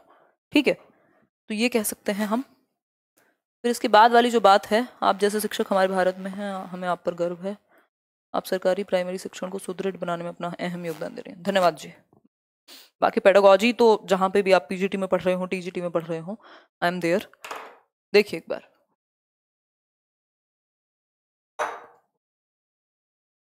इट फॉलोज द मैक्सिम्स, ये थॉट को फॉलो करता है जो जनरल टू पर्टिकुलर जाता है, ये बात हम समझ चुके हैं। यहाँ एब्स्ट्रैक्ट टू कॉन्क्रीट जाने की प्रथा है, जो कि बहुत अच्छी बात नहीं है, ठीक है। आगे बढ़ेंगे। अब इसके स्टेप्स क्या हो सकते हैं, जस्ट उल्टे होंगे इंडक्टिव के। यहाँ पे पहले आप कॉन्सेप्ट बता देंगे बच्चे को, फिर उसको डिफरेंट एग्जाम्पल्स बताएंगे, फिर ट्रुथ जो आपने कॉन्सेप्ट बताया है, रूल बताया है, उसको टेस्ट करेंगे कि ऐसा तो नहीं है कोई सिचुएशन जहां ये फॉर्मूला काम ना करता हो। Attestation of the truth of concept bye setting the other examples, ठीक है। क्लियर हो गई बात? घर वालों से बात हो नहीं रही है, इनका अलग ही चल रहा है। बच्ची तो हूं मैं 2 दिन की। देखो एक बार, बहुत मजे आते हैं फालतू बातें करने में, हैं? फटाफट से देखिए। हाँ, रीड की बात तो तब करेंगे, पहले सीटेट की तो कर लें यार। देखो क्वेश्चन, देखो ये वाला क्वेश्चन आया था, इंडक्टिव डिडक्टिव पे ही बेस्ड है सीटेट में 2018 के अंदर, और ऐसे क्वेश्चन आते रहते हैं। देखो एक बार क्वेश्चन पढ़ो। क्वेश्चन है, to teach the Pythagoras theorem our teacher has distributed a sheet on which 4 right angle triangles. भाई एक शीट डिस्ट्रीब्यूट की है टीचर ने, जिसमें 4 राइट एंगल ट्राइंगल हैं। अभी मैंने आपको दिखाए भी थे, 4 राइट एंगल ट्राइंगल हैं। मेरी तो ड्राइंग खैर माशाल्लाह है, बट फिर भी ठीक है। ये 4 राइट एंगल ट्राइंगल हैं, और किसी ने, मतलब टीचर ने कहा है कि इनको ऑब्जर्व करो, इनमें सिमिलैरिटी क्या है, रिलेशनशिप ढूंढो। इस सिचुएशन में टीचर ने किस मेथड का इस्तेमाल किया है? आप आंख बंद करके कहेंगे इंडक्टिव मेथड, यानी आगमन विधि। यदि यहां ये एग्जाम्पल या ये ट्राइंगल्स देने की जगह टीचर ने सीधा रूल बताया होता पाइथागोरस थ्योरम का, जो हम यूपी बोर्ड में पढ़ते थे लाल बटे कक्का, और यहाँ सीबीएसई में पढ़ते हैं क्या, पंडित बद्री प्रसाद हर बोले करके, बेसिकली वो हाइपोटेन्यूज और बेस वाला। तो बाद में रूल बताया। अगर पहले रूल बता दिया होता हाइपोटेन्यूज का, सॉरी इसका पाइथागोरस थ्योरम का, तो सिंपल डिडक्टिव मेथड हो जाता। लेकिन यहाँ रूल नहीं बताया, इनमें रिलेशन फाइंड आउट करने को कहा है, कंक्लूजन पे पहुंचे नहीं है, फैक्ट्स पहले से मौजूद नहीं है, फैक्ट तक पहुंचना है। यदि फैक्ट पहले दे दे, कंक्लूजन पहले दे दे, तो डिडक्टिव हो जाएगा, तो इंडक्टिव है। अगर जस्ट इसकी उल्टी होती ना पोजीशन, तो डिडक्टिव हो जाता। आगे बढ़ेंगे। लेक्चर और लेबोरेटरी मेथड जैसा इसमें कुछ था ही नहीं। टीचिंग लर्निंग प्रोसेस की के बारे में थोड़ी सी बात कर सकते हैं, अगर आपकी आज्ञा हो तो। इसको देखिए, मैं एक बार पढ़ती हूँ, किसी ने कुछ लिखा है, बड़े ही प्यार मोहब्बत से देख लेती हूँ। एक तो कमेंट देखने के लिए आजकल आगे आना पड़ता है। श्वेता कह रही है, मैम मैं आगरा से हूँ एंड यहाँ बहुत कोचिंग है, बट मैंने कोई कोचिंग ज्वाइन नहीं किया, एंड मैं आपका लेक्चर इसलिए देखती हूँ क्योंकि मैं सीबीएसई बोर्ड से हूँ एंड आप इंग्लिश हिंदी दोनों में पढ़ाते हो। Thank you so much, thank you so much Shweta. मिलेंगे भाई, हमारे लिए भी कोई ऐसा व्यक्ति मौजूद नहीं था। मैम उदय सर ने डांट लगा दिया आज। क्या कह रहे थे संजू, हैं क्या कह रहे थे उदय सर? परेशान करते हो आप लोग उनको, हैं? उनका बोर्ड, वो बोर्ड पे खड़े हों, डांस करें, लेट जाएं, हैं? क्या हो गया? कोई बात नहीं, ऐसे बुरा नहीं मानते, टीचर्स की डांट का बुरा नहीं मानते। देखो एक बार, वैसे मुझे पता नहीं है एग्जैक्टली क्या हुआ है। आ जाओ, वापस आ जाओ, वापस आ जाओ। ये मेरा सब्जेक्ट नहीं है, बट मुझे मजा आता है आप लोगों के साथ डिस्कशन करने में। देखो, अगर मैं बात करूं मीनिंग की, टीचिंग लर्निंग प्रोसेस की,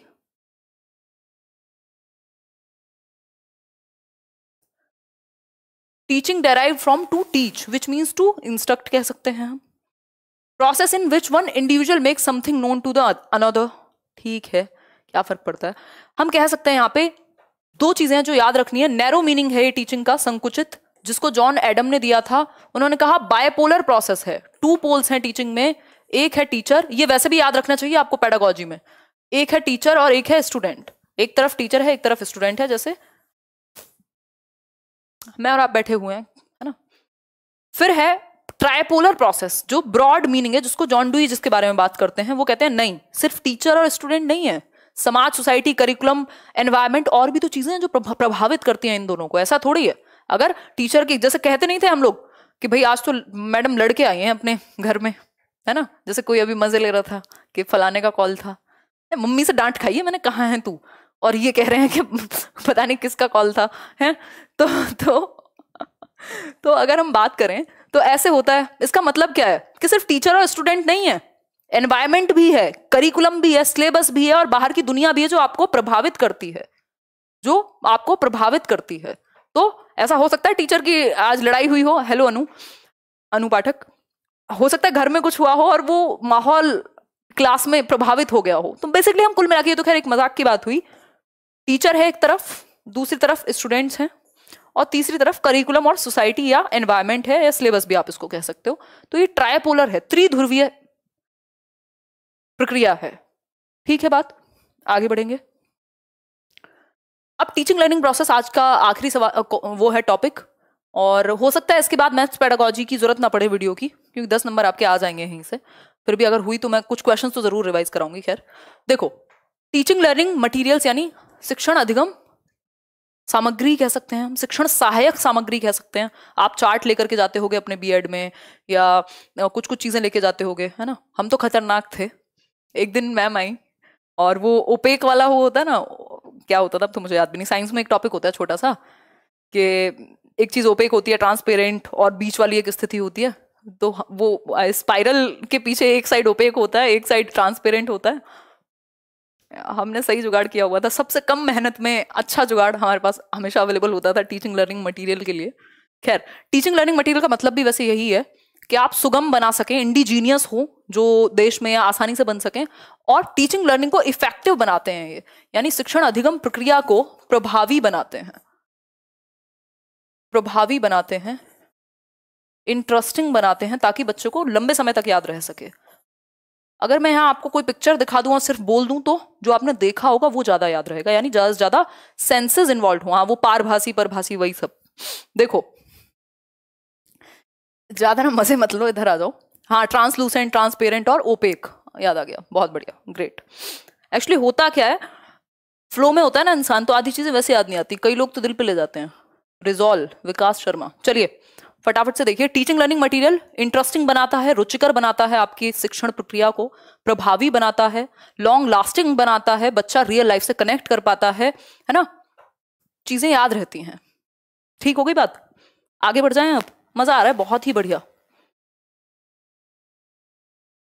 हाँ प्रिया, बिल्कुल, लोग हैं जो बिल्कुल पढ़ने थोड़े आते हैं, वो लोग पढ़ने वाला डिसलाइक थोड़ी कर सकता है, उसको क्या मतलब। आई अंडरस्टैंड अमरजीत, सब जगह पे नेट की स्पीड अच्छी नहीं होती। अच्छा, बरेली में मीटअप, अभी तो रुक जाओ, पता नहीं कब होगा। चलो आ जाओ फटाफट से। टीचिंग लर्निंग मटेरियल जो है सुगम बनाते हैं आपके टीचिंग लर्निंग के अनुभव को, ये हम कह सकते हैं, हेल्पफुल होते हैं बेहतर टीचिंग लर्निंग करने में, इफेक्टिव बनाने में टीचिंग लर्निंग प्रोसेस को। चलिए फटाफट से शुरू करते हैं। 1 नंबर 2 नंबर पे भी यहां से भी क्वेश्चन आता है।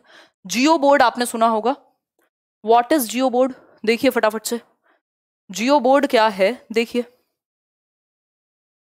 जल्दी आंसर करो।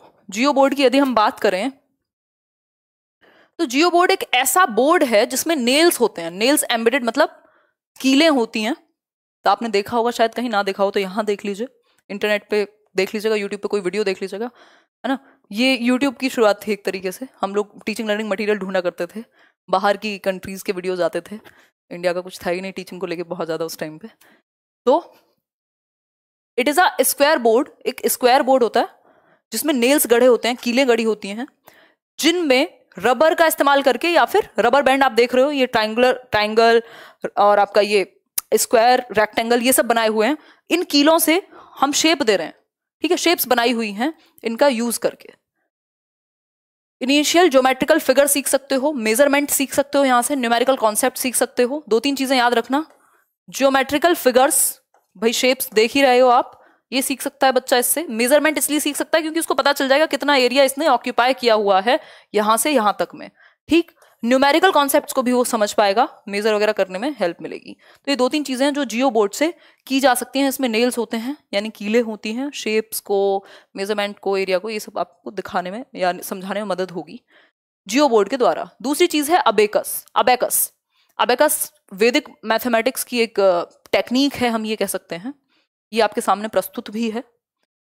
अबेकस देखा भी होगा, कुछ स्कूल्स या कुछ इंस्टीट्यूट्स इसको फॉलो भी करते हैं। कैलकुलेशन के लिए बहुत ही अमेजिंग सी चीज है ना, कैलकुलेशन फास्ट, बहुत तेजी से कर पाता है बच्चा। तो ये एक एंशियंट मैथमेटिकल इंस्ट्रूमेंट है, एक प्राचीन गणितीय इंस्ट्रूमेंट कह लीजिए। It is a frame generally of would और प्लास्टिक, यानी ये किस चीज का फ्रेम है, वुड का भी हो सकता है, प्लास्टिक का भी हो सकता है। इसमें स्लाइडिंग बीड्स होते हैं, ये जो बीड्स आप देख रहे हैं इनको आगे पीछे किया जा सकता है कैलकुलेशन के लिए।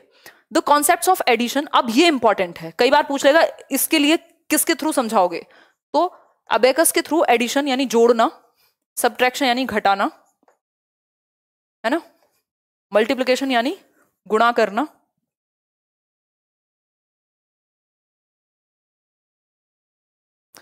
और division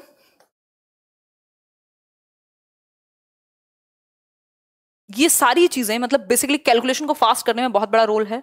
fractions, square root, place value, ये सब आसानी से समझाए जा सकते हैं अबेकस के थ्रू। ये जैसे मन करे वैसे कर लेना। ये लास्ट वाली लाइन इतनी इंपॉर्टेंट है, इसको 2-4 बार तो देखना ताकि याद रहे, ये चीज इंपॉर्टेंट है। समझ पा रहे हो कि नहीं? क्लियर है बात? आगे बढ़ेंगे। डाइन्स ब्लॉक बहुत इंपॉर्टेंट है, आए हुए हैं क्वेश्चन। डाइन्स ब्लॉक एक क्या है? टीचिंग लर्निंग गिनतारा कहते हैं ना अबेकस को, बिल्कुल ग्रेट। देखो डाइन्स ब्लॉक दूसरी चीज है, ये भी क्या है? एक टूल है, एक टीचिंग लर्निंग मटेरियल है जिसके थ्रू मैथ्स के कुछ टॉपिक्स को समझाया जाएगा। दीज आर मैनिपुलेटिव टूल्स, इनको आप मैनिपुलेट कर सकते हो, है ना, यूज कर सकते हो। बेसिक एडिशन भी इससे सीखा जा सकता है, वो अबेकस से भी सीख रहे थे हम। सब्ट्रैक्शन भी, काउंटिंग, काउंटिंग देख पा रहे हो ना, 1 2 3 4 कर सकते हो। प्लेस वैल्यू के लिए बहुत इंपॉर्टेंट है, place value multiplication. Place value के लिए कैसे? वंस, टेंस, इसमें बेसिकली 5 यूनिट्स तक चलती हैं चीजें। वंस, टेंस, 100, इकाई, दहाई, सैकड़ा वाला जो कॉन्सेप्ट था वो इसके थ्रू सिखाया जा सकता है, डाइन्स ब्लॉक के थ्रू। ठीक है, दीज आर ऑफ 4 टाइप्स, ये 4 प्रकार के होते हैं। वहां से शुरू करेंगे। पहला प्रकार है यूनिट, जिसको वंस या इकाई कहते हैं। दूसरा प्रकार है, ये यूनिट जोड़ जोड़ के टेंस दिखाया जाएगा रॉड के थ्रू, है ना, यानी दहाई सिखा सकते हो आप, प्लेस वैल्यू सिखा रहे हैं ना हम उसको। फिर तीसरा है फ्लैट, जिसको हंड्रेड्स कह सकते हैं हम, यानी सैकड़ा। ये आप इस फ्लैट के थ्रू, ये याद रखना कि हंड्रेड्स कैसे सिखाया जाएगा, फ्लैट के थ्रू। टेंस कैसे सिखाया जाएगा, रॉड के थ्रू। यूनिट्स तो एक यूनिट के थ्रू या एक सिंगल उसके थ्रू। क्यूब, थाउजेंड्स, जो थाउजेंड्स है या 1000 है वो क्यूब के थ्रू सिखाया जाएगा। ये 4 चीजें, इसमें 4 टाइप के होते हैं ये, यूनिट्स, रॉड्स, फ्लैट्स, क्यूब्स। तो यूनिट्स का यूज इकाई के लिए, रॉड्स का यूज दहाई के लिए, फ्लैट्स का यूज सैकड़ा यानी हंड्रेड्स के लिए, और क्यूब्स का यूज 1000 या फिर थाउजेंड्स के लिए। ठीक है इतनी बात? इन चीजों को याद रखिएगा please. The unit cubes represent units, rods, tens, flats, hundreds. ये तो मैंने आपको बता दिया, वही बात रिपीट हो रही है, चाहे तो आप रिवीजन के लिए देख लीजिएगा, इसीलिए लिखे गए हैं। धन्यवाद। 1 मिनट कमेंट पढ़ लो यार, अच्छा लगता है कमेंट पढ़ के। उधर से जब बोलते हैं कि स्वयं सरस्वती माता की कृपा है भाई आप पर। अच्छा, बहुत बढ़िया अनूप छोकर। देखिए नेक्स्ट, देखिए 3 डायमेंशनल टीचिंग एड्स होते हैं, कुछ 2D होते हैं, कुछ 3D होते हैं, जिनकी 3 डायमेंशंस होती हैं। 3D एड्स, ठीक। these aids provide understanding of real things. भाई कोई इमारत है, कोई बिल्डिंग है, 3D है, तो उस मॉडल के थ्रू, किसी भी एक 3D मॉडल के थ्रू बिल्कुल रियल अंडरस्टैंडिंग हम बना सकते हैं। These are real objects, specimens, models और पपेट्स। मतलब ये रियल ऑब्जेक्ट हो सकते हैं, कोई भी एक बिल्डिंग का आपको स्ट्रक्चर लाके दिखा दिया जाए, रियल ऑब्जेक्ट हो गया। स्पेसिमेन, किसी चीज का एक छोटा सा स्पेसिमेन दिखा दिया जाए। I love your simplicity. अच्छा धन्यवाद जया त्रिपाठी, अच्छा लगा आपसे जुड़ के। रियल ऑब्जेक्ट्स इसमें हो सकते हैं स्पेसिमेंस, जो छोटा रूप होता है, फोन के डमी नहीं होते उस तरह के। मॉडल्स हो सकते हैं 3 डायमेंशनल वाले, और पपेट, जो क्या कहते हैं, पपेट को जो भी कहते होंगे, राजस्थान में चलती हैं। ये समझ पा रहे हो ना, ये सब 3D मॉडल्स हैं, देख रहे हो ना, ट्राइंगल हुआ, क्यूबॉइड हुआ, ये प्रॉपर लगाए हुए हैं उस पर बना करके, तो इनकी 3 डायमेंशंस दिखाई हुई है, मॉडल बना दिया एक। ठीक है, ये फ्लैश चार्ट्स हैं जो नंबर कॉन्सेप्ट में काम आ जाएंगे बच्चे के। एक बहुत ही छोटी सी बात, बट 1 नंबर की बात, अगर फंस जाए तो फंस ही जाए, कई बार पूछा हुआ है। टॉल शेप ऑफ मैथमेटिक्स पूछता है। टॉल शेप ऑफ मैथमेटिक्स से क्या मतलब है? What is tall shape of mathematics? बताएगा कोई? किसी की इच्छा जाग रही हो, ज्ञान छलक रहा हो तो बता दो एक बार, जल्दी बताओ। कठपुतली कहते हैं, हाँ।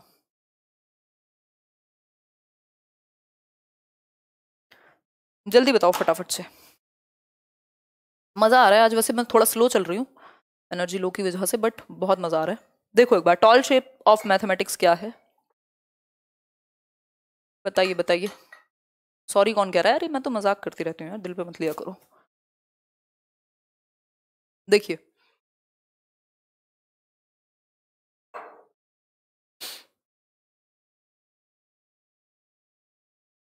ये 5 मैराथन हुई है, आज 5वीं मैराथन थी, मैंने प्लेलिस्ट बना दी है, धीरे धीरे देखते रहना, एक आध बार और रिवाइज कर जाना सबको, सारी चीजें रिवाइज हो जाएंगी जो इंपॉर्टेंट है। देखिए अगर मैं बात करूं टॉल शेप ऑफ मैथमेटिक्स का मतलब है एक कॉन्सेप्ट के ऊपर दूसरा कॉन्सेप्ट बिल्ड बिल्ड होगा। जैसे कहा नहीं जाता बचपन में, पहाड़े सीख लो नहीं तो आगे दिक्कत होने वाली है। बच्चे बड़ी स्टाइल मार के और वो कुछ कुछ कैलकुलेशन करके काम चला लेते हैं, बट अगर आपको टेबल्स नहीं आते होंगे तो मल्टीप्लिकेशन में दिक्कत, डिवीजन में दिक्कत, हर जगह दिक्कत आएगी। दैट मीन्स एक कॉन्सेप्ट पे मास्टरी करनी पड़ेगी नेक्स्ट कॉन्सेप्ट को सीखने के लिए। इसी को टॉल शेप कहते हैं। टॉल शेप मतलब ऊंचाई। ऊंचाई कैसे बिल्ड होगी? पहले ये वाला आपका पक्का हो, फिर इसके ऊपर एक और बिल्डिंग बनाओगे, फिर एक और पॉइंट बनाओगे, तो इसी तरह से टॉल शेप बनेगी, एक के ऊपर दूसरा कॉन्सेप्ट बिल्ड होगा। इसकी डेफिनेशन अगर आपकी इच्छा है तो पढ़ लीजिए। ब्लूम्स टैक्सोनॉमी करेंगे इसके बाद थोड़ा सा, बस खत्म है, फिर कुछ क्वेश्चंस कर लेंगे। देखिए the tall shape of mathematics is where mastery of one topic is a pre request for the next. मतलब टॉल शेप ऑफ मैथमेटिक्स का मतलब है कि जहां पे एक टॉपिक की मास्टरी बेस्ड होती है या जरूरत होती है प्री रिक्वेस्ट, मतलब पहली रिक्वायरमेंट है, अनिवार्य है कि अगला टॉपिक तभी आएगा जब पिछले वाला अच्छे से आपने सीख लिया हो। शर्त है एक तरीके से, ठीक है, कि पहला टॉपिक आपको आता हो, प्रीवियस नॉलेज अच्छी हो, तब आगे बिल्ड किया जाए। समझ में आ रही है ये बात या नहीं?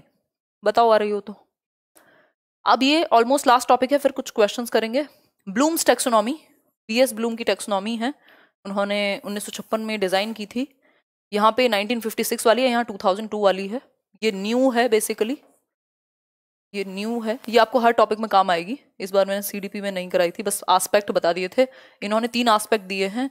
एक है कैप से याद कराया था आपको, कॉग्निटिव, अफेक्टिव, साइकोमोटर। तो ये कॉग्निटिव के अंदर हैं जो 6 लेवल्स हैं। अफेक्टिव होता है इमोशंस और साइकोमोटर होता है फिजिकल। ठीक, तो संज्ञानात्मक दिमाग से जुड़े हुए लेवल्स हैं ये। पहला क्या है? नॉलेज, यानी आप किसी चीज को ग्रहण कर लेते हैं, याद कर लिया, डेफिनेशन वगैरह। दूसरे स्टेज पे आप उसको समझते हैं, कॉम्प्रिहेंड करते हैं। तीसरे पे आप अप्लाई करते हैं, एडिशन की आपने सारी नॉलेज ले ली, कॉम्प्रिहेंशन कर लिया, अब आप अप्लाई करेंगे, दुकान पे जाके देखेंगे, हिसाब किताब करके एनालाइज करते हैं उससे रिलेटेड चीजें, सिंथेसाइज यानी सारी चीजों को जोड़ के कुछ नया बनाते हैं, और इवेल्यूशन ओवरऑल बाद में जज करते हैं। ठीक है बात? रिमेम्बरिंग में आप इसका नया नाम रिमेम्बरिंग है नॉलेज का। ये सारी वर्ब फॉर्म है, ये नाउन फॉर्म थी पहले, ये नाउन फॉर्म थी, ये वर्ब फॉर्म है आपकी क्रिया। ठीक, नॉलेज को रिमेम्बरिंग, रिमेम्बरिंग जिसमें सिर्फ याद रखना हो आपको, कोई डेफिनेशन हो, कोई नाम हो किसी का, है ना। अंडरस्टैंडिंग में आपको समझना भी होगा। फिर अप्लाइंग में आपको अप्लाई करनी आनी चाहिए वो नॉलेज, जैसे कि आप सीटेट में जाके करेंगे। एनालाइज मतलब आप आके एनालाइज कर पाए कि मेरी गलती कहाँ रह गई। इवेल्युएटिंग आप जज करते हैं, अच्छा ठीक है यार, अब जो हुआ इतने आएंगे, ठीक है। आप इन सब का यूज करके एक नई तैयारी, कुछ एक नया बना दें जब, दैट इज क्रिएटिंग या सिंथेसिस। देखो इसमें जो ये 3 है ना ऊपर के, ये हायर ऑर्डर थिंकिंग स्किल्स हैं, जिन पे गिफ्टेड बच्चों को इन पे ही फोकस कराना चाहिए। और नीचे जो है वो लॉट्स हैं, लोअर ऑर्डर थिंकिंग स्किल्स, इनमें बहुत ज्यादा थिंकिंग नहीं लगती। ठीक है बात? इतनी बात तो क्लियर है, सबको ही पता है इतनी बात, इतनी ही बात पता करेंगे हम। इसमें लेवल्स याद कर लेना, पहला कौन सा है, दूसरा कौन सा है, अगर किस्मत खराब हुई तो पूछ लेगा। कुछ क्वेश्चन कर लें सॉल्व या छुट्टी करें? बताओ एक बार, कुछ क्वेश्चन सॉल्व कर लें। आगे अगर मैथ्स पेडागोजी का नहीं भी नंबर आया तब भी ठीक रहेगा, फटाफट से सॉल्व कर लेते हैं। कर लें? चलिए कर लेते हैं। कल से क्वेश्चंस की प्रैक्टिस होगी और कुछ कुछ चीजें भी बताएंगे आपको। कितनी देर बाद कमेंट आएंगे? लिखो यार, यस हाँ कुछ तो लिखो, कर लो। लाल ना, ये लाल पीले इमोजी मत भेजा करो, बस ऐसे खून खौल उठता है मेरा। देखो एक बार, the assessment of what children, अब जो लोग, जिन लोगों को मजे करने होंगे ना, अब वो अब से और रेड इमोजी भेजेंगे। देखो एक बार, इतना कंट्रोल है खैर। The assessment of what children learn in mathematics in primary classes should not focus on, मतलब प्राथमिक कक्षाओं में बच्चे गणित में क्या सीखते हैं, इसका आकलन, इसका असेसमेंट करने के लिए क्या इंपॉर्टेंट नहीं होना चाहिए, या असेसमेंट के लिए कौन सी एक चीज सही नहीं होनी चाहिए, ये बता दीजिए फटाफट से, जल्दी से बता दीजिए, फटाफट आंसर कीजिए। क्लैरिटी की कमी हो तो टाइप करा देंगे। देखो एक बार, क्या इंपॉर्टेंट नहीं है? अंडरस्टैंडिंग ऑफ मैथमेटिकल कॉन्सेप्ट, भाई अवधारणाएं समझो, जरूरी है। मैथमेटिकल जो लैंग्वेज है मैथमेटिक्स की, या कम्युनिटी मैथमेटिक्स होता है जो रियल लाइफ में हम मैथमेटिक्स को यूज करते हैं कम्युनिटी के अंदर, चाहे कोई शॉपकीपर करे, चाहे उस तरीके से। याद रखिएगा ये छोटी छोटी चीजें। प्रिसाइजनेस इन आंसरिंग मैथमेटिकल प्रॉब्लम्स, भाई आप प्राइमरी लेवल पे बच्चे से ये एक्सपेक्ट नहीं कर सकते कि वो बिल्कुल सटीक तरीके से ही जवाब देगा। वो सीख रहा है अभी, आप सटीकता पे जज मत कीजिए, उसके एक्सप्रेशन पे, उसकी अभिव्यक्ति पे जज कीजिए। ठीक, रीजनिंग स्किल डेवलप हो रही है या नहीं, उसने कोशिश तो की, गलत कर दिया हो, मैथ्स में तो स्टेप के नंबर मिलते हैं, ठीक है, तो वो देखोगे आप कि भाई किस हद तक ठीक है, या उसने सोचा कैसे, उसकी रीजनिंग कहां से आई, कॉन्सेप्ट समझ आया कि नहीं आया। ये नहीं कि प्रिसाइजनेस सही है कि गलत है, गलत और सही तो बच्चे कैसे भी टीप के भी ले आएंगे, ठीक, स्पेशली प्राइमरी लेवल पे। आगे बढ़ेंगे, नेक्स्ट क्वेश्चन देखिए।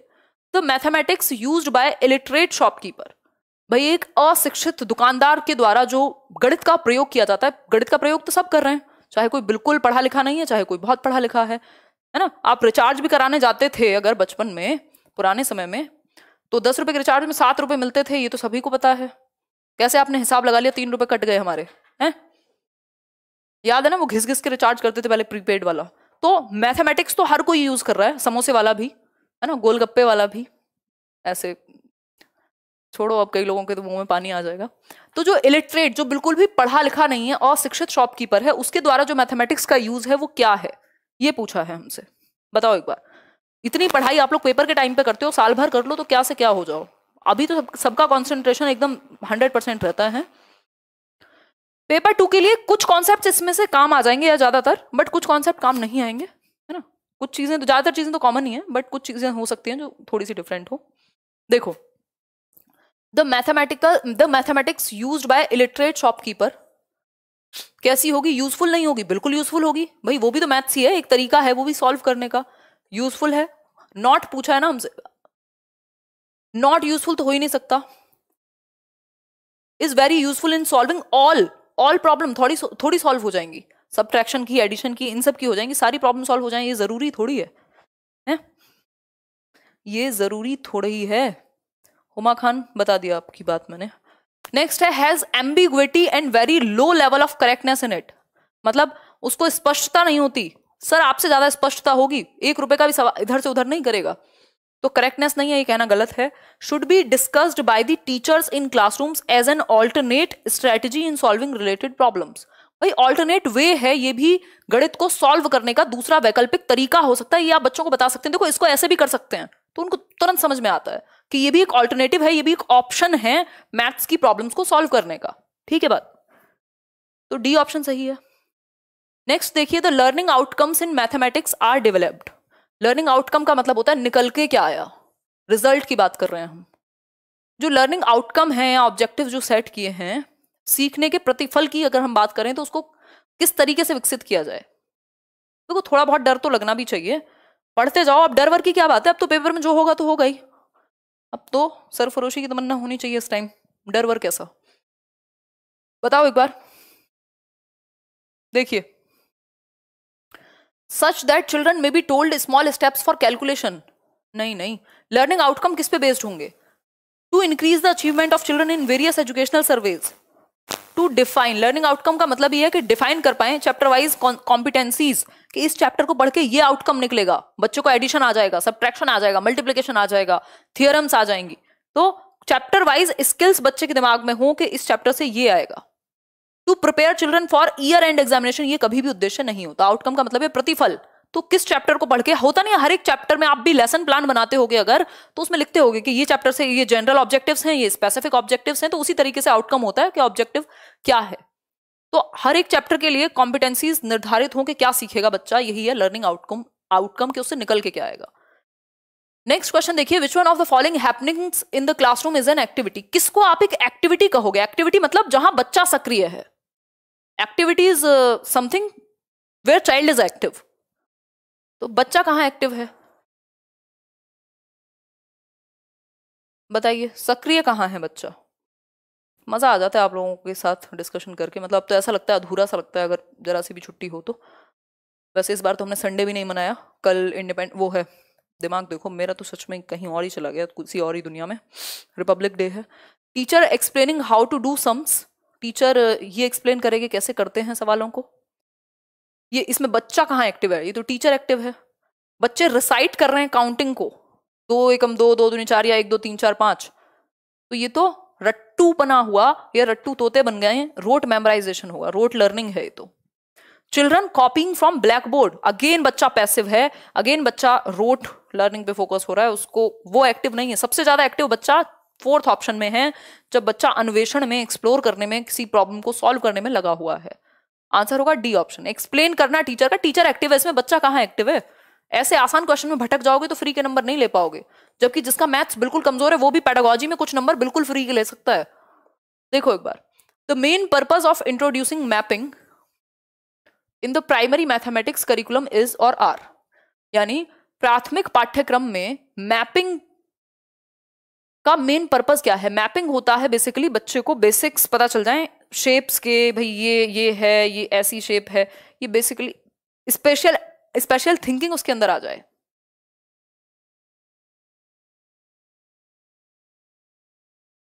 दिशा विशा और ये सारी चीजें। देखो इसमें स्पेशल थिंकिंग भी ठीक है, प्रोपोर्शनल थिंकिंग भी लगेगी, लेकिन इजी और इंटरेस्टिंग और मोनोटोनस का यहाँ पे कोई रोल नहीं है, तो आंसर होगा इसका सी। आज शाम में डिस्कस किया था ना ये स्पेशल क्लास में, उसमें 2 बार टाइप हो गया था ए एंड बी, इसका आंसर है ए एंड बी।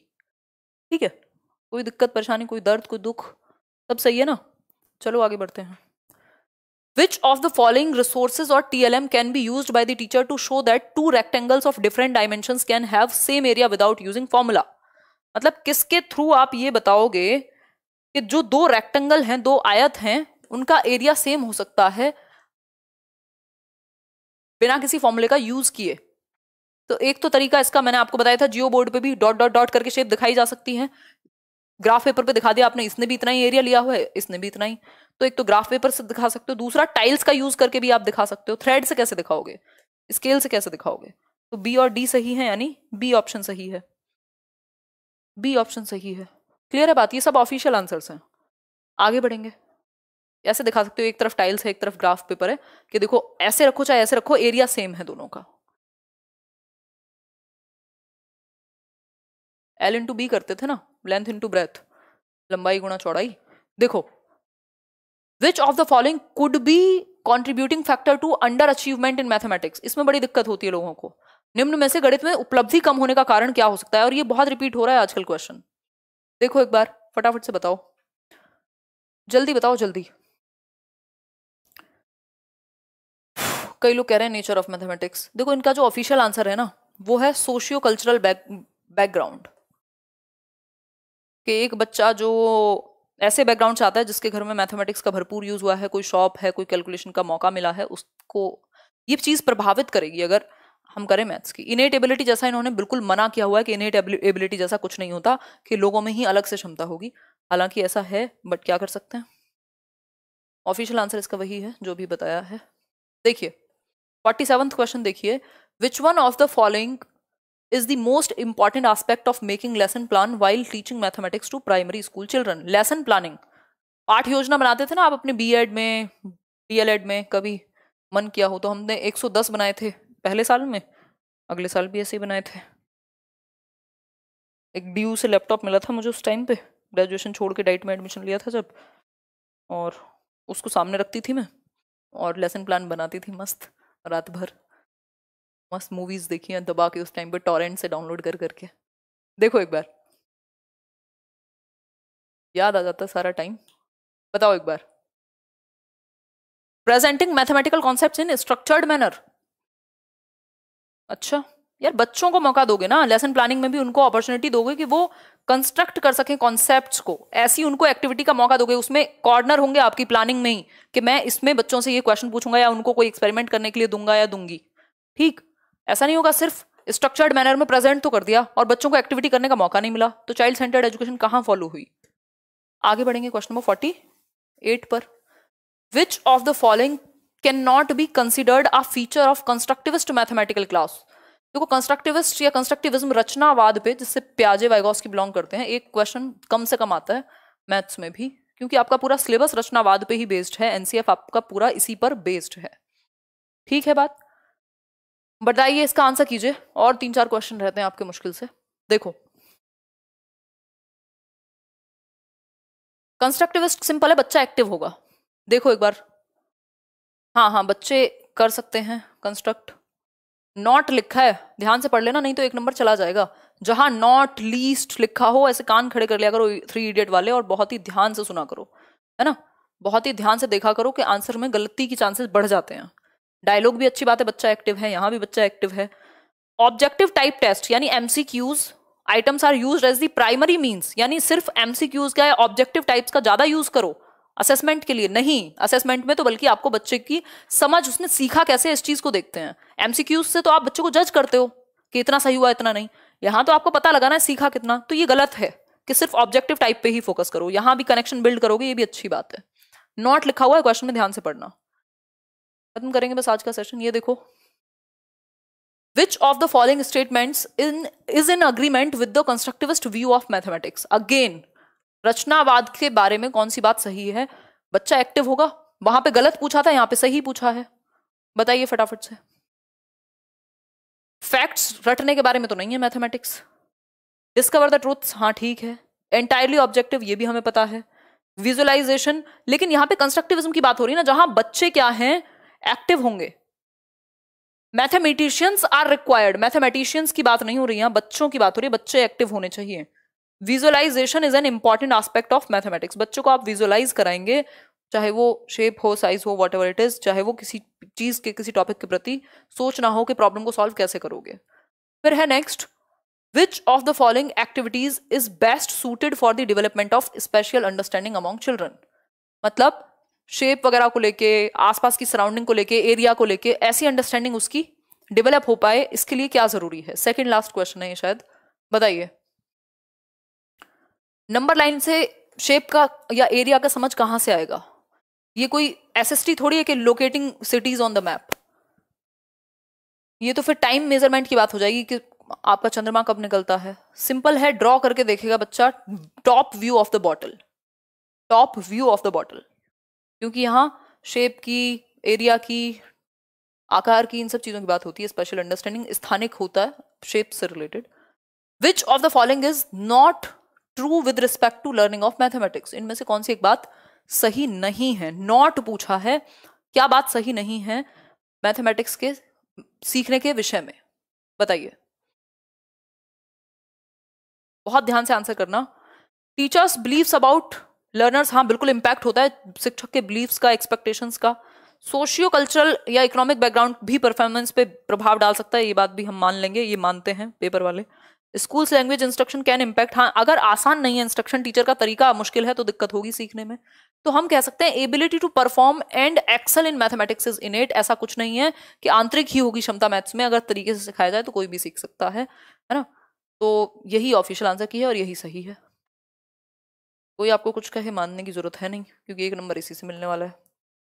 देखो ये लास्ट क्वेश्चन है, विच of the following is an indicator. आप लोग यहां तक टिके, मतलब आप में बहुत पेशेंस है और आप सीखने के इच्छुक भी हैं। विच of the following is an indicator of mathematical reasoning, यानी गणितीय तर्कणा का इंडिकेटर कौन है कि मैथमेटिक्स का थॉट या रीजनिंग लग रही है कौन से ऑप्शन में? जल्दी बताइए, एक कमेंट पढ़ लूं इतने में, और लाइक शेयर कर देना यार अभी तक ना किया हो तो। वैसे जब तक जुड़े हो तो कर ही दिया होगा। जलवा है आपका मैम, अरे धन्यवाद से, धन्यवाद ऐसे ऐसे करके करूं क्या? थैंक यू अंशुल, आप लखनऊ से हैं। एक मिनट रुको तो सही, आज सबका कमेंट्स देख रहे हैं, मेरा पढ़िए। मैं 1 साल से आपकी क्लास देख रहा हूँ दीदी। 31 को ये सभी काम आएगा ना? हाँ राघव, नहीं नहीं ये काम नहीं आएगा, मैं तो यहाँ मजाक कर रही हूँ, मन कर रहा है मेरा 11 बजे सर में दर्द के साथ यहाँ मजाक करने का है, मजाक कर रही हूँ। खैर बिल्कुल काम में आएगा, और आपको यूज करने आनी चाहिए चीजें, रट के मत जाना। अगर आपने सिर्फ ये कर लिया कि हिमांशी ने ये बताई हैं, कनेक्ट भी करना है चीजों को, प्रीवियस ईयर भी सॉल्व करने हैं, समझना भी है, बिल्कुल काम आएगा, विश्वास से जाओ। मैथमेटिकल रीजनिंग, देखो आप तो वैसे भी कुछ नहीं कर सकते ना, 5 दिन में क्या कर लोगे? जो पढ़ रहे हो कम से कम उसी पे विश्वास रखो। विच of the following is an indicator mathematical reasoning, mathematical reasoning कहाँ लग रही है? डेफिनेशन में मैथमेटिकल रीजनिंग नहीं, रोट लर्निंग लगती है, रटना लगता है। बच्चा जस्टिफिकेशन प्रोवाइड करा पाए किसी एक प्रोसीजर के लिए कि ये प्रोसीजर कैसे आया और कैसे सॉल्व हुआ, ठीक है। एफिशिएंटली कैलकुलेट कर पाए, ये तो बेसिक कैलकुलेशन हो गई। रिकॉल कर पाए, देखो इससे भी बेहतर ऑप्शन है बी। बच्चा जस्टिफिकेशन बता पाए कि ये जो थियरम है, ये जो क्वेश्चन है, मैंने स्टेप बाय स्टेप प्रोसीजर इसका ये है, मतलब उसने थॉट लगाया है कि मैं इस क्वेश्चन को सॉल्व करूंगा तो ऐसे करूंगा, प्रोसीजर बता सकता है वो। आंसर हो गया बी ऑप्शन। होपफुली आपके ज्यादातर क्वेश्चन सही हुए होंगे, आपको कॉन्सेप्ट समझ में आए होंगे। रिवाइज कीजिएगा, मैंने आसान आसान चीजें कराई हैं जिनसे आप ज्यादा से ज्यादा नंबर आसानी से गेन कर सकें। जो बहुत ही योद्धा किस्म के लोग हैं, जिनको सब कुछ आता है, उनको तो वैसे भी जरूरत नहीं होगी, है ना। तो लाइक शेयर सब्सक्राइब आप बिना कहे कहीं करेंगे, जो कि आप करते ही हैं, और मुझे अच्छा भी लगता है। आप लोगों का धन्यवाद उसके लिए। ठीक, और इसकी जो PDF है वो मिल जाएगी टेलीग्राम चैनल पे, लेट्स लर्न स्क्वायर्ड। बाकी जगह भी आप चाहें तो जुड़ सकते हैं। बी योर ओन कॉन्स्टेंट, अपने साथ बने रहें, डर भय शर्म को त्यागिए मत, बट कंट्रोल कीजिए, पेपर में काम आएगी। और सेल्फ कंट्रोल, है ना। 1 मिनट और रुको, छोटी सी इंफॉर्मेशन आपको और देने का प्रयत्न हम करेंगे, है ना।